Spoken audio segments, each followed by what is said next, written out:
In this video, I'll show you how to track mileage in QuickBooks. First, log into your QuickBooks Online account and open the company you want to use. Next, go to Mileage from the left sidebar. If you don't see mileage, open the main menu and look under Expenses or Business Overview. Now, click Add Trip to manually record a business trip. Enter your starting location and destination, then select the trip date and mark the trip as business or personal.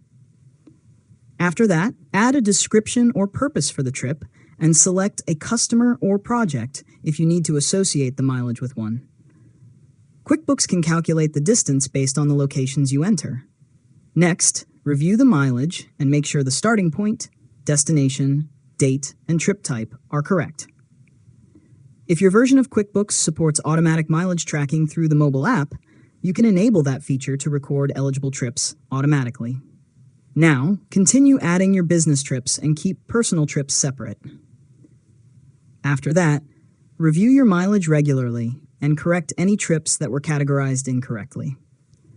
Finally, use your mileage records when reviewing expenses and preparing your financial reports or tax information. And that's it. You've successfully learned how to track mileage in QuickBooks. If you found this tutorial helpful, make sure to subscribe to LearnModelab for more tutorials.